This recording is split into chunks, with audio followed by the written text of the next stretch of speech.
All right, good evening, everyone. I'm Tom Fay. I'm the Chief Librarian for the Seattle Public Library, and welcome to the Central Library tonight. Before we start, I'd like to acknowledge the land that we're on.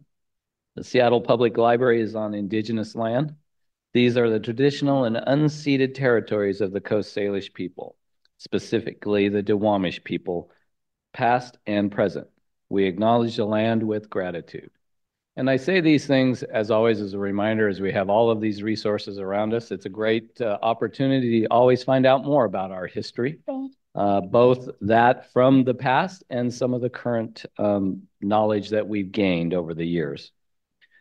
Again, thank you for being with us at Central. This is the 20th anniversary this month. I know it's hard to believe. I remember coming to this building when it was brand new. And I know many of you have contributed to the campaign that helped fund this building and many more throughout our city. If you get a chance tonight or sometime in the next couple of weeks, please visit the exhibit on level 3, and you'll get a little bit more of the history and celebrating with us for the 20th anniversary. And I do appreciate you all coming tonight to help us kick off this year's edition of Seattle Reads. As you might know, SPL started this One City, One Book program in 1998, and it's now replicated in hundreds of other cities. I actually talked to Stesha last week, and it was funny because she and I had gotten notice that they were going to have this big national discussion on one book programs. We weren't in that list, so now it's gotten so big no one even remembers who started it, but it did start here. Last year, we had more than 9,000 people participate. Books are now available today in every branch and available in ebooks as well. We hope to unite the city together around one story while expanding our knowledge of the world and strengthening our connections with each other. This year is particularly special as this year sees 2 firsts for the program. SPL has selected a science fiction novel and an author after their passing. We're so excited to have the city reading the classic Parable of the Sower by the late, great Octavia Butler, first published in 1993. It has a plot that begins in the year 2024. Parable of the Sower was chosen because of its present-day setting, offering the chance to consider the world that the book depicts in relation to current times. I'm a big sci-fi fan myself, so I read this book nearly 30 years ago. But this time, I happen to have the graphic novel that I'm reading right now. This provides a different view into Butler's story through an artist's eyes. So if you have a chance to read this book, this is another format that you can read it in. Because of the unique nature of this year's selection, Seattle Reads looks a little different than usual. We aren't able to have the author join us for a presentation, so we're celebrating her work across the entire community. SPL is proud to co-present Seattle Reads events this year with a variety of community partners. The events include opportunities to discuss, learn, discover, and celebrate through book discussions, performances, panel discussions, author events, and workshops. Our presenting partners this year are the African American Writers Alliance, ARTE NOIR, Clarion West, Elliott Bay Book Company, Langston, Seattle, Loving Room, Diaspora Books and Salon, Sista Sci-Fi, Third Place Books, and Wanawari. And of course, the Seattle Reads is made possible by the Seattle Public Library Foundation and the Wallace Foundation. Without the support of donors like you, we would not be able to provide these types of events and the books that we're able to provide. Tonight, we'll hear from a few of our partners that the library has collaborated with for Seattle Reads. We hope it gets you excited for the many events coming this May and June. I'm happy to turn it over to Stesha Brandon, Literature and Humanities Program Manager for the library. Stesha has been overseeing Seattle Reads since 2017 and will lead a discussion with 3 of the leaders in this year's programming. Stesha, over to you. I'm sorry, I would be remiss just to remind people before Stesha starts that we do have 2 exits in case you need to get out. To your right, will be this exit. To your left is behind the staircase. So if you do need that, please take advantage. Also, restrooms are going to be out this door and to your right. And Stesha, over to you. Thanks so much. Hi, everybody. Thanks so much for being here. This year is special to me. I had the honor of meeting Octavia Butler just once before she passed away in 2006. And her work has been foundational for so many writers through the years. And this book is particularly important this year when we consider the 2024 that Octavia imagined and how we might imagine our own futures. So I want to just do a quick poll. How many folks here have already read Parable of the Sower?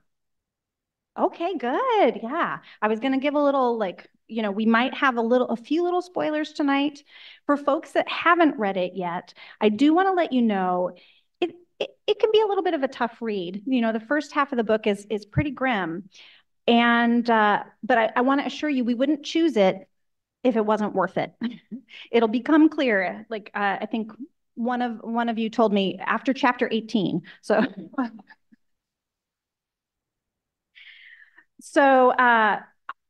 this year, as Tom mentioned, has been really a special year. We have been meeting with community partners since last fall to plan this year's Seattle Reads. And tonight, we wanted to give you a taste of the kinds of conversations we've been having for months as we reread, discussed, and prepared to celebrate Parable of the Sower. I just want to take a minute to give a shout out to some of the community partners who helped guide the programming. I saw Zola Mumford here in the audience. Thank you, Zola.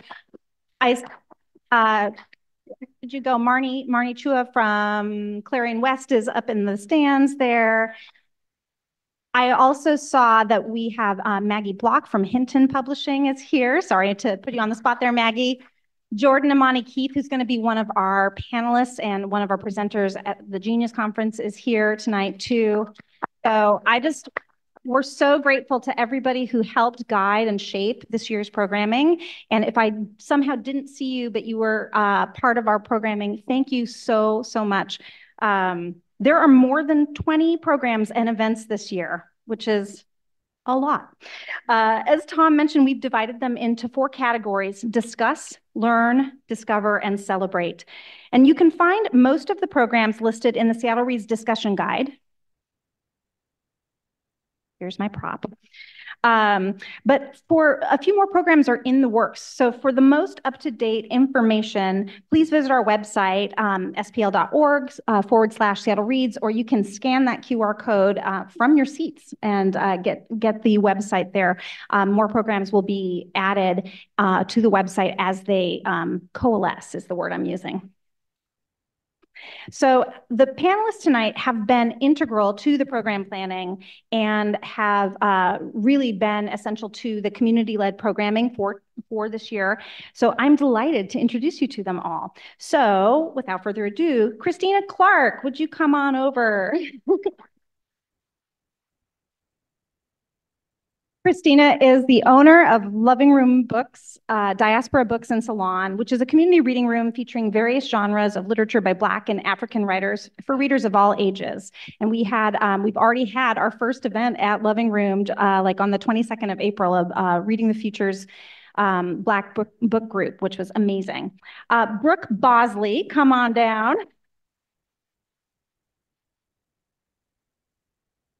Brooke is a design researcher in education technology. She holds a Ph.D. in digital media, specializing in Black media, and her dissertation focused on the intersections of human-computer interaction, Afrofuturism, Black feminism, and race and technology. Yeah. Also hosts the monthly Black Futures book group at Loving Room in the Central District. Jazmyn Scott, come on down. Is the executive director at ARTE NOIR, which is Seattle's newest independent arts organization located in the Central District. She is a lifelong supporter of an advocate of the arts and was previously the director of programs and partnerships for Langston. And I think was the first person that we've approached about Seattle Reads Parable of the Sower 3 years ago. So we've been working with Jazmyn on this a long time. but definitely not least, Taylor Brooks. Come on over. Taylor is an adult services librarian at SPL's Douglas Truth Branch and manages the African American collection there and community engagement and outreach. Taylor has been co-curating some of the programs for us this year and is also facilitating one of our book discussions on Parable of the Sower tomorrow evening at Douglas Truth. So if you haven't joined one of the book groups yet, tomorrow night is a great opportunity, 6:30. So now I am going to move to join the panel. So just bear with me for a second.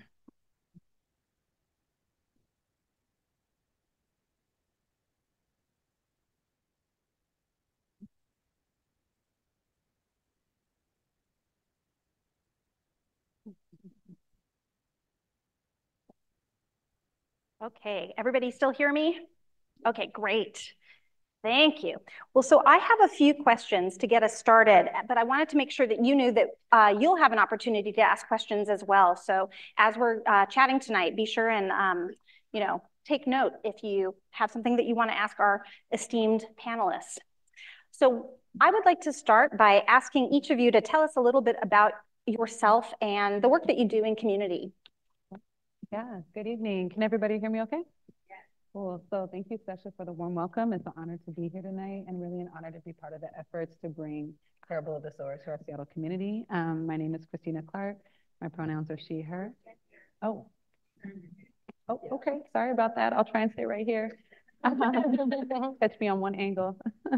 So yeah, my name is Kristina Clark. My pronouns are she, her. And as Stesha shared, I am the creator and curator of Living Room Diaspora Books and Salon. And I'm an independent queer Black woman-owned bookstore in the Central District, the historic Black Central District of Seattle. We've been open since Black August of 2022, so just coming over a little bit over a year and a half.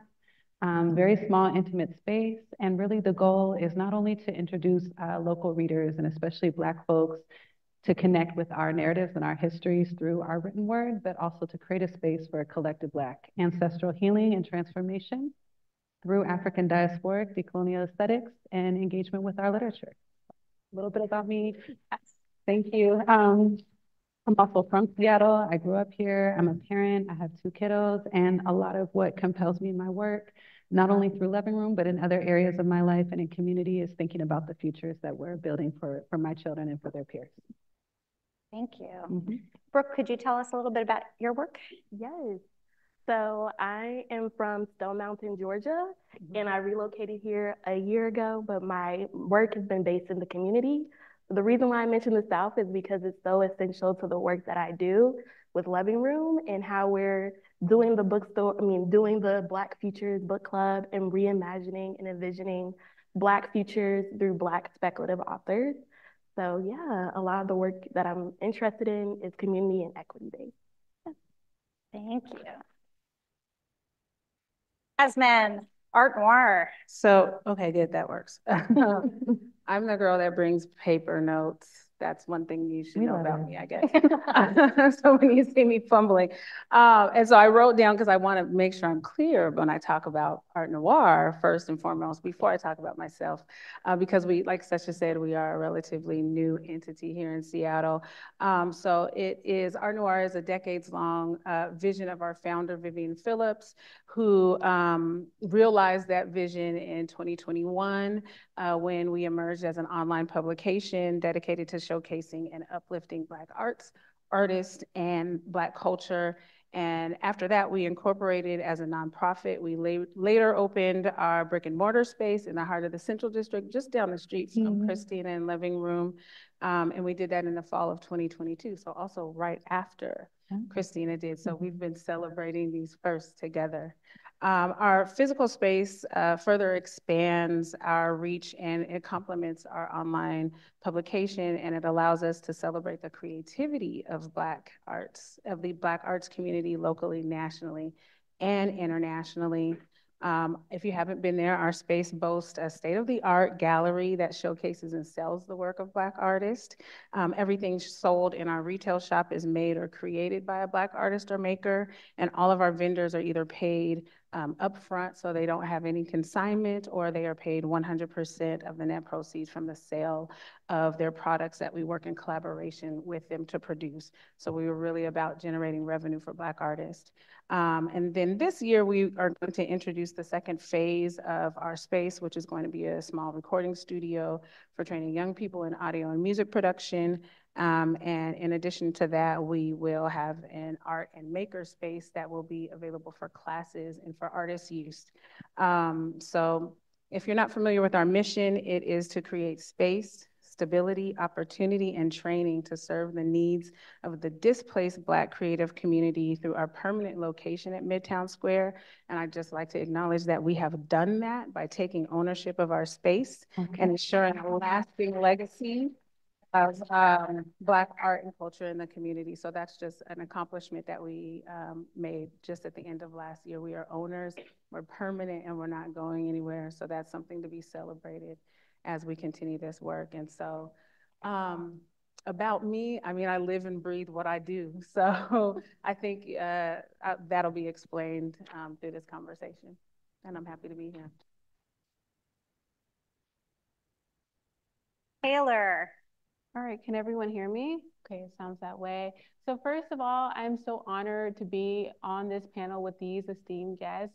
I feel so inspired by all of them in so many ways. I've spent lots of time with Kristina in Loving Room, visited ARTE NOIR, and I'm just really happy to be here. So my name is Taylor Brooks. I use she, her pronouns, and I'm the African American Collection and Community Engagement Librarian at the Douglas Truth Library.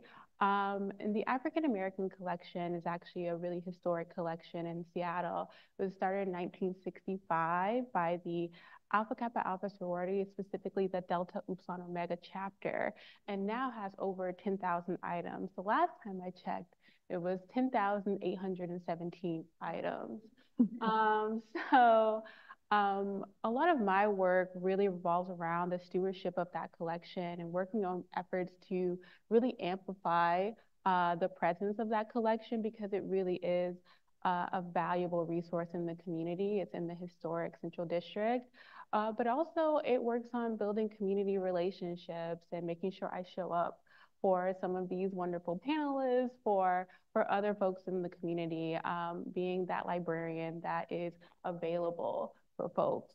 So I'm really happy to be here and very happy to be participating in Seattle Reads this year. Thank you. So I'm really interested in knowing, what do Parable of the Sower and Octavia Butler mean to you? And I know it might be hard to summarize that quickly, but just give us a taste. And maybe Brooke, would you like to start us off? Yes. Put you on the spot.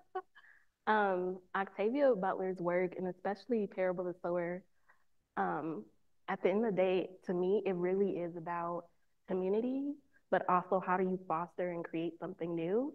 So spoiler alert, but the gist of the book is about Earthseed and the main character, Lauren, creating this religion to tackle systems of oppression that really happen in her community. And so for me, that's like a big part of what we do in the book club, I feel like. And then also to the dissertation work that I've been interested in is, how do we think through some of those principles and really apply them to our community, whether it be mutual aid, whether it be going out, building community gardens, and thinking about climate change. It's really all of these things Octavia is really asking us to think through, is these big level issues and how we can address them at the microscopic level, like within each other. Mm-hmm. Kristina, I think that a lot of the work that you do ties into that. Do you want to talk a little bit about what Parable means to you? Absolutely. I'm actually just going to lead with the quote, "All that you touch, you change. All that you change changes you. The only lasting truth is change. God is change," right? So definitely resonate with everything that Brooke just shared, but I would say for me, Octavia Butler and her work is accountability, right? Accountability to our collective healing as Black people, accountability to a possible future for Black folks to exist, accountability to our ancestral relationships to the land, how we come back to the land, how we come back to seed and to earth and to growing and planting things and stewarding those things, as part of creating a viable future for ourselves. I also think about just the way that her protagonist, as a young Black person, young Black woman or femme with this future, this vision of what it means to sew together and craft community. So a lot of what I've been inspired by in her work doesn't just pertain to Loving Room as a project, but really more has like broader resonance for my life and a roadmap, thinking about were we to ignore, to not heed some of the things that she puts forth in her work, where we might end up, versus leaning into collectivity and community as a mode or a practice of healing out loud in community. Thank you. Yeah. Jazmyn. Yeah, I think I would echo a lot of what both Kristina and Brooke said. And then I think for me, specifically with Parable, it's really about how you can take this vision for the future that Octavia laid before us and think about how we can draw from that to create our own future for ourselves. There's just a lot of inspiration from that writing. You know, there's a lot going on in the book, but I think one of my takeaways is just how can I envision the future for myself, for my family, for my community, and what can I do to implement that? Can I interrupt for a minute? Sure. It's really hard to hear for some reason. Is there any way we can improve the sound? Let me check with our sound folks. It sounds like they're on it. I could take the bass or. Yeah. Am I the only one? It's not. Yeah. Because you have so many good things to say. They're very good. So let's see. Nori, it's okay. I think part of it is the lower area. The acoustics are a little wonky. Should we use those? And that's okay. Okay. Is there any speaker particularly that's the hardest to hear? They're pretty equal. Okay. The volume is good, but the clarity is right. Okay. So I'm going to have you turn off your mic. Yeah, and then maybe what we'll do is I'll give you two a handheld to share and you two a handheld to share. Is that okay? Yeah. How does this sound? Okay. Thanks for letting us know. Yeah. Yes, thank you. I'm kind of sad that I'm the one that it ended up on with all these amazing answers. Wow. But we're here. So actually, I really agreed with what Jazmyn said. So I actually started reading Parable of the Sower when I was in college, when I was an undergrad. I was an African American Studies minor, and it was a part of the curricula. And it was not my thing when I first started reading it. And as I revisited the novel this year and looked at materials and interviews with Octavia Butler and gotten to know her more as an author and as a creator, I feel a real kinship with her, especially in the interviews where she's talking about this sort of inclination to go with the pessimism or pessimistic side of things, but you can kind of see showing up in the novel. And I feel like when I was reading it, what really struck me and resonated with me personally was this pessimism, but also combined with hope and radical imagination. So when Jazmyn was speaking about envisioning the future for your family and for your friends, I feel like that is really important in that book, and that imagination that Octavia inspires to just say, what if we did things differently? What if we approached it this way? I think is something that really speaks to me. So personally, yeah, that's what I would feel. Awesome, thank you. Do you want to just take a minute and say, like, are there intersections or, from the themes of the book in the work that you do in community?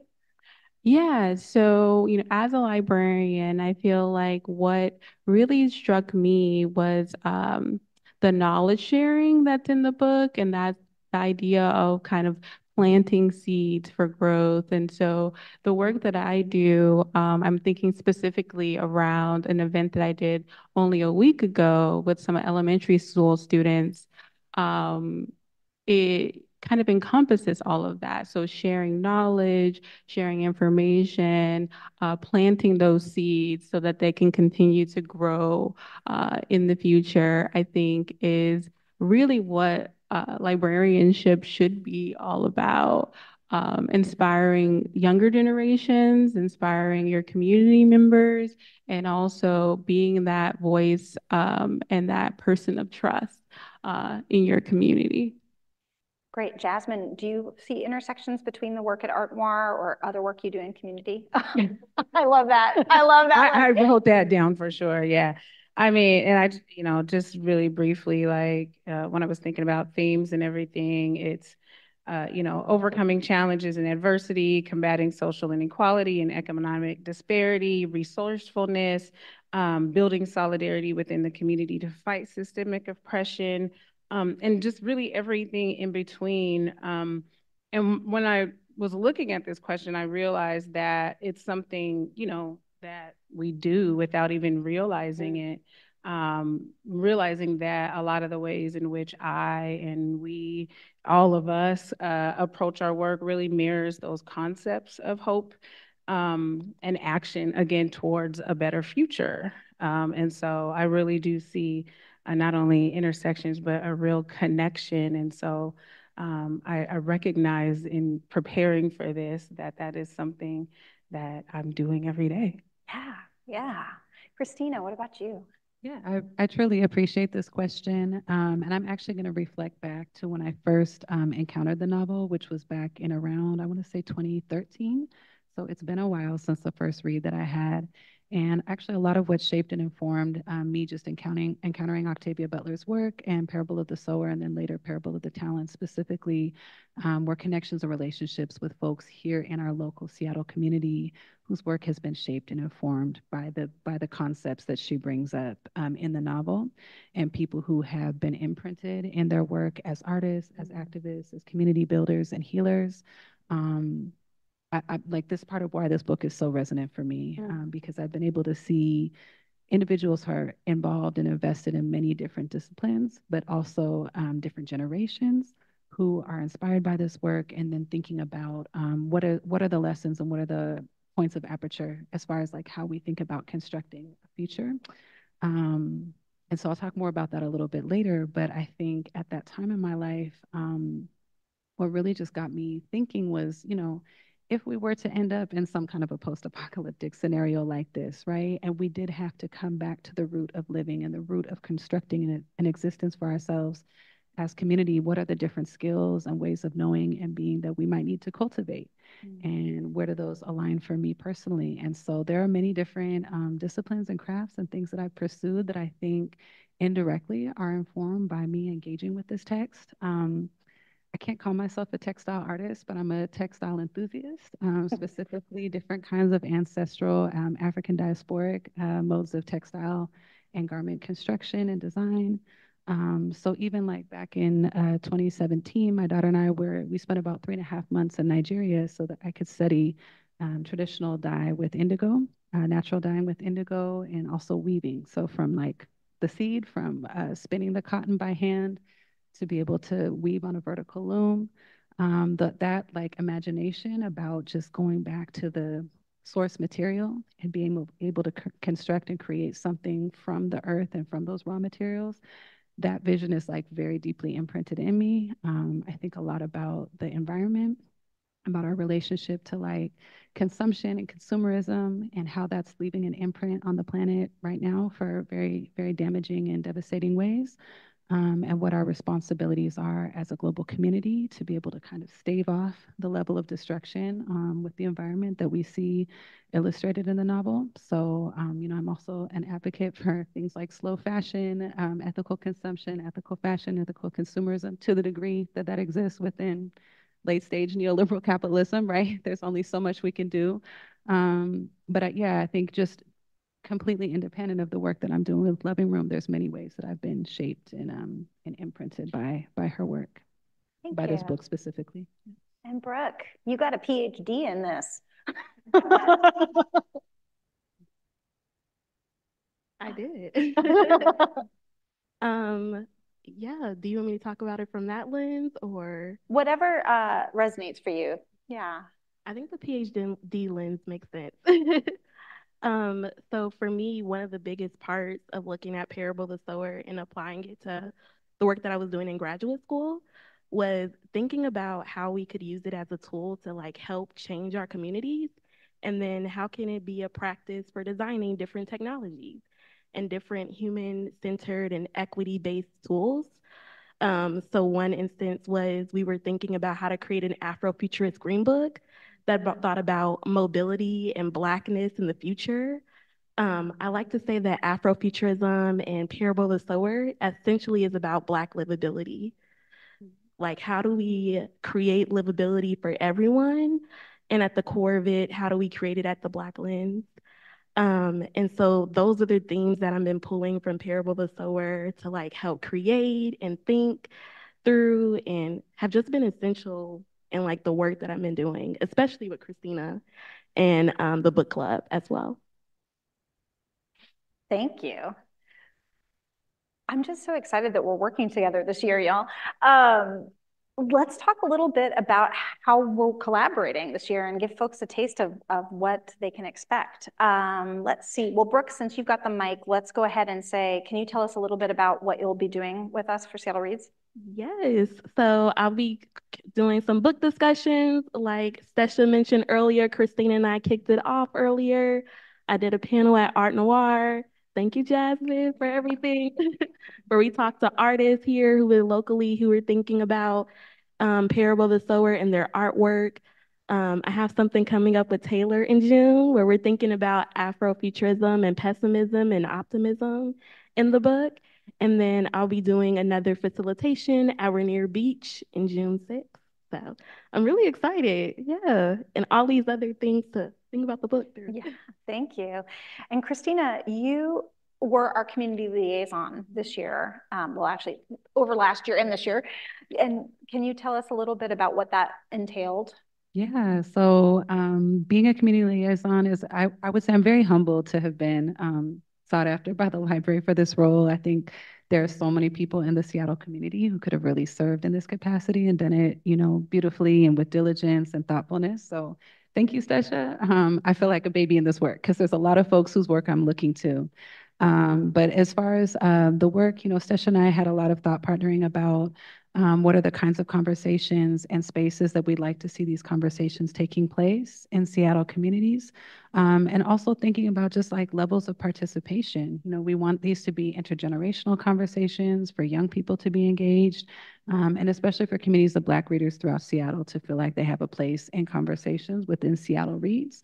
And I know that historically that hasn't always been the case, right? There's not always a wide representation of Black readers and Black readership, despite that being a very robust community that we have here in Seattle, not for lack of folks existing in that realm. So I think the goal was really to start thinking about where are these conversations and engagements with Octavia Butler's work happening already for the artists and again, activists and community builders who are already weaving in inspiration from her work. And how can we start to partner in terms of space, project, theme, conversation, and even like multidisciplinary ways of engaging. And going back to what I was sharing a little bit earlier, I mean, a lot of my inspiration, we have so many artists, vocalists, musicians, you know, performers, people who have engaged with themes specifically from Parable of the Sower, filmmakers, and specifically here in Seattle, Black artists and community builders who are here in Seattle who have engaged with this text specifically over the past, what is it now, 3 decades. So that just felt very inspiring for me to think about, okay, who are some folks who I can help connect the library with to be able to have that co-design with the programming. And I think it's been a beautiful process to witness. I basically planted some seeds. I think I participated in a few initial conversations, and really it's been Stesha and Seattle Public Library carrying that work forward in collaboration with various folks throughout the city. So I don't know if that helps kind of give the landscape. Yeah, it's been really, really a remarkable year. Yeah. No, it's amazing. Yeah. And I mean, you all see the fruit, you know, of these thoughts coming together. Stesha being in conversation with folks throughout the community. It's amazing, this initial conversation that just happened at ARTE NOIR, thinking about specifically visual art and film, and that dialogue around Parable of the Sower in relation to those disciplines. It was actually really serendipitous too, because I think, Brooke, I'm trying to remember when we first met. I know it was last summer. I think, yeah, it was around the same time. And so getting to know Brooke and her work and her bringing, you know, Reading Our Futures to Living Room, she was just an ideal candidate to represent a lot of these conversations and to be able to have a very depthful and intentional read and analysis of this book. So, yeah, thank you. Jazmyn, when I reached out to you this year or last year, whenever we were to talk about it, you were like, here's what I want to do. And I love it. Will you tell everybody what we've been doing? Yeah, that's what I was gonna say. Like it came pretty naturally. Stesha and I have worked together since Stesha's been doing this program too. So we have a great partnership. When I was at Langston, we were hosting Seattle Reads programs there. And so this is just a natural continuation. So when Stesha calls, I say yes, and I get excited. But yeah, we had a meeting and I said, okay, well, I know, I was like, can we do something before May? Because I want to kick this off right now. And we were able to take the opportunity to do the event that Brooke and Kristina mentioned just a couple of weekends ago at ARTE NOIR, where we hosted a conversation that Brooke moderated with Aramis Hamer and Barrett McCauley, two artists. And currently in our gallery, this is actually the last week of that exhibit called Once Upon a Space Time, and it's a solo show of Aramis Hamer's work. It is so beautiful. If you haven't come, you have until Sunday to come see it before it comes down. And I encourage you to do so. So much of what Aramis does with her work really connects with the themes that are within Parable and just the themes that are connected to Octavia's writing overall. So it was really important that we, to me, that we were able to kind of sit in that space as we had a conversation with artists to talk about how Octavia's work inspires their artistry. So let me check my notes here. You know, I just want to say too, the name of the event was Earth Seed, How Octavia Butler's Work Inspires the Arts. And we put emphasis on the word art, A-R-T, in Earth Seed, because that's what we were pulling out of that conversation. And so again, Aramis and Barrett were really kind of connecting the similar themes and the philosophies of Earthseed to the work that they do. A lot of Aramis's work explores ideology. Excuse me, I'm so like discombobulated today. But you know, concepts around religion, spirituality, and they challenge traditional notions of faith. And so that's exactly what Octavia's work does. So it was great to be surrounded by her work and have that conversation and just hear from them how they draw inspiration from Octavia Butler. So that was the first thing that we did a couple of weeks ago.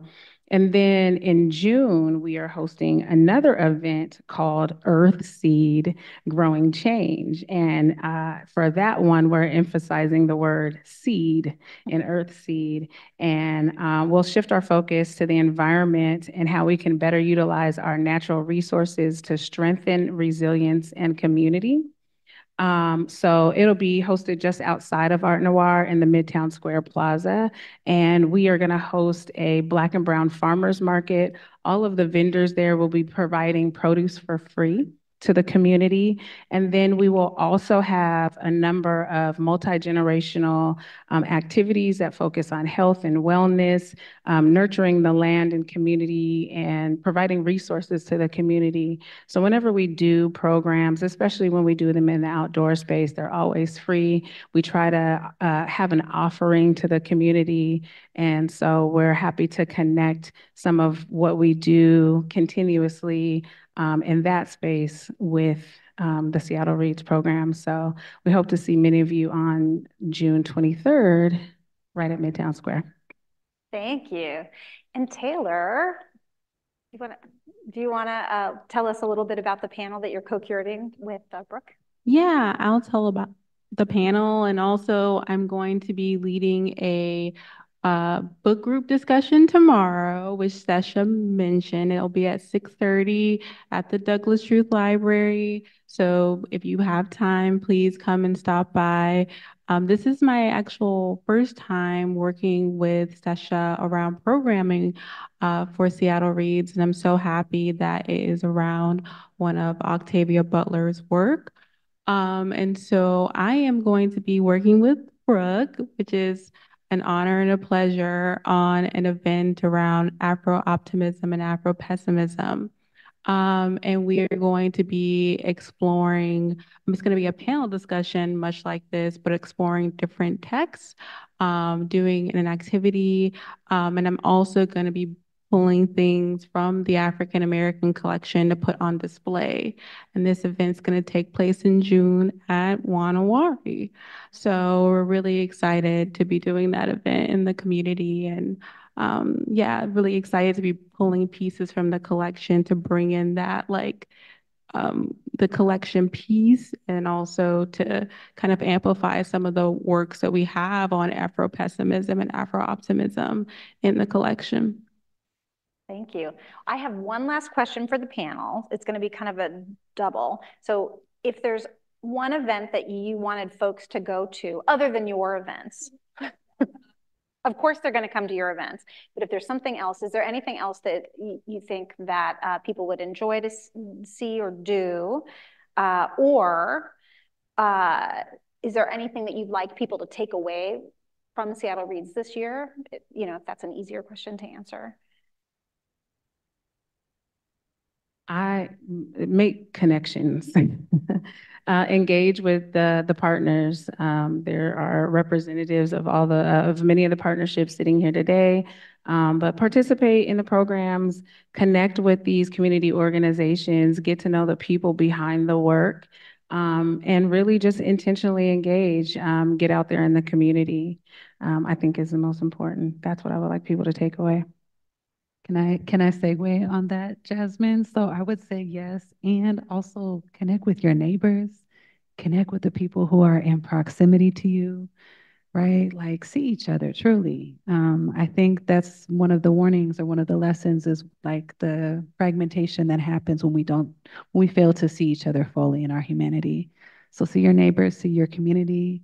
One of the beautiful things I think about with, I guess, kind of like the post-COVID moment that we're in, is how much we've gained and learned from like mutual aid. And I see parable of the sower, of kind of like mutual aid before mutual aid, but what does it look like to really build networks of solidarity, community, collectivity, sharing, caregiving. And so, yeah, just adding to what Jazmyn was sharing about, you know, connecting with the folks who are doing the event, and connect with the folks in your communities as well. That is such a beautiful place to end, unless you have something you want to add. You do? Okay. I have something to add that y'all haven't talked about.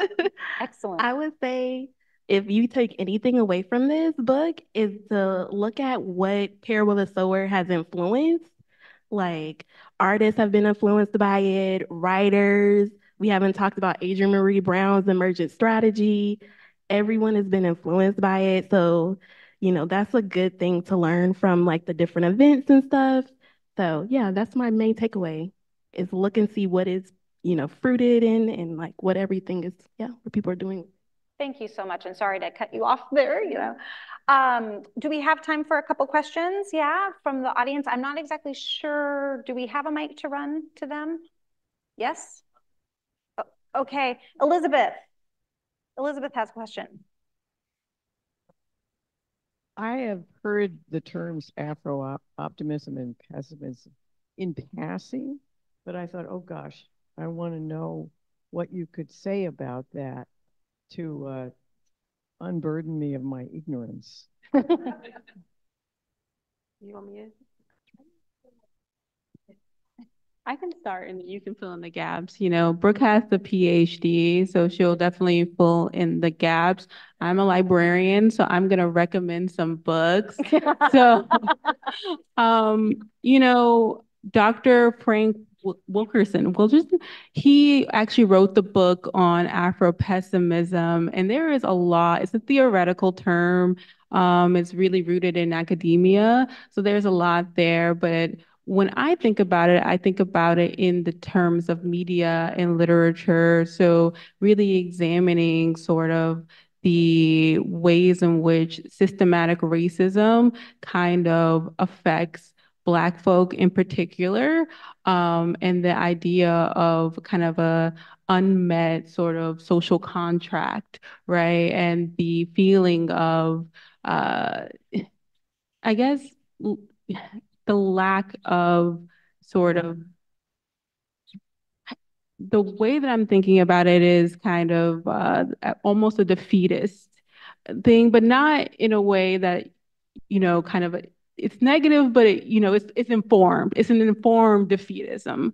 And then Afro optimism or Black optimism is sort of looking towards the future with a view of abundance, and also with innovation and change. So when you think about that in media, like all of this sort of Afrofuturism that went around with Black Panther, when that movie came out, there was kind of this kind of surge of imagery in art, but also in literature around what would it look like if there was an investment in Black diasporic communities and also in Africa. And so that's kind of where I am coming to it. And I think that, yeah, I'll let Brooke fill in the gaps there. Yeah, I think you just touched on everything. I would just add that essentially like I mentioned earlier, it's about Black livability. So we're looking at it from two lenses. One is super optimistic, and another one is like, no, we need to be skeptical and we need to think about how these systems are going to constantly happen. Yeah, we're going to be in some good conversations. So Phil, yeah, please come. Okay, we have time for one more question, but then of course we can always chat after. Any last questions? Okay, one up in the stands.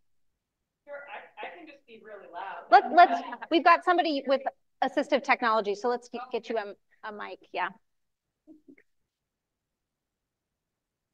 Thank you so much. Brooke, you were talking about looking at some of the work that's been inspired by Octavia and by Parable of the Sower specifically. Is there anywhere you would suggest that we start, or anywhere that we could look that has some of that? Yeah, I would start with Emergent Strategy by Adrienne Maree Brown. I think that's like a really great starter. She used the entire Parable of the Sower Earthseed to really construct what does it look like to build community and to really dig deep into how we're thinking and imagining futures. So that would be like my main starter to go to. That's great. Thank you so much. Thanks for your questions. Thank you for your participation in Seattle Reads. I hope that you'll come to lots of the programs, not just one, lots of them, come to all of them.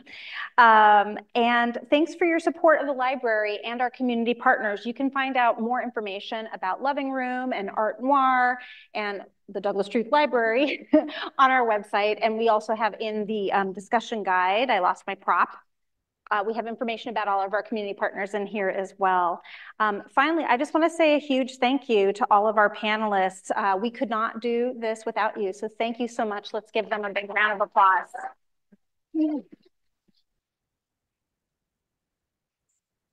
All right. Nor could we do it without Stesha. Thank you, Stesha. I just want to say, again, one more time, Brooke, Jazmyn, Taylor, Kristina, thank you so much. We have, those of you who are here, you love libraries, right? We have a common thread, common linkage there. And this kind of programming tonight is an example of magical things that can probably only happen in the library in many ways or associated with. Little things happen, but we're so proud of the kinds of things that libraries do. My name is Jonna Ward, and I run the Seattle Public Library Foundation. I'm in my last year, and I have experienced many of these Seattle reads. And the thing that I know and can say is they have evolved so far from where they started. It's just a totally different kind of thing. And when you see community and you see building programs in a totally different way, that's when you get not just this moment in time, but you get hours and hours of programming, and you get connections, new relationships. Who knows what's going to come from what's happened tonight? So it's pretty special. And, you know, I guess I want to just also say, when you think of what is considered a great library, there's two big parts. There's the things in this for us personally, but there's also then the piece that's around the bigger community. And where else do you get to come together with people and coexist, learn something new, and hopefully leave here with just some new ideas and pushing you out of your comfort zone, reading a little differently, exploring something. And I encourage you to do that. A couple last things just to say, we are especially proud of the work that's done because of our team, our board, you as donors, investors, and advocates. We are coming into a cycle of lots of activity, lots of things happening across the city that will affect this library. And it's thanks to donors and advocates that really we can keep our library strong. And one way you can keep libraries strong is we are in that home stretch of a Give Big. You might have seen on the screen up here, there's a $25,000 challenge match. I was asked earlier, can I do it now through the website? And yes, you can. It'll count toward the match. But 1 out of 3 materials in our library collection now are paid for privately. That goes to show how digital books and materials have really changed the library's ability to buy materials. They've lost a lot of buying power. And there's lots of things that we'll be able to do to hopefully change that in the long run. And it's not just collections. Summer reading program is about to begin. We're doing all kinds of things for all ages of learning, economic opportunity. But probably the thing I'm most proud of is what we're doing around books and books that are being banned. Tom left here. He had to catch, he's got a commute, but we just had to say thanks to Tom Fay for being such a thinker beyond how we normally operate. For SPL to open up its collection to any young adult in the United States, that's like unbelievable. Unbelievable. I would never thought it would happen. And it's because we have donors who believe in what that means. And with donor support, we're able to basically cover the costs of that program. So we're not taking away from tax-based funding. It's a totally add-on. But if you read any of the stories about what this is meaning to people in their lives, this is life-changing. And again, libraries do that every day. And so at the end of the day, we are about access to information, comes knowledge with that. And to me, that's actually how you keep our democracy healthy, through strong communities, local strengths. We'll be fine through a lot of these things. So thank you for coming. And as a bonus, you are more than welcome to have something to take with you tonight. Wrap sandwiches, a little fruit. You also can have another glass of wine. So enjoy yourself. I hope you met somebody new and come again. Thank you. While you're all here and I still have a mic, I just wanted to say that if you haven't been to Kristina's bookstore, Loving Room, please go. That space is amazing and it holds such a special place in my heart. So I take any opportunity to talk about it and how everyone should go and visit and see the amazing books that she's curated in that space. So thank you, Taylor.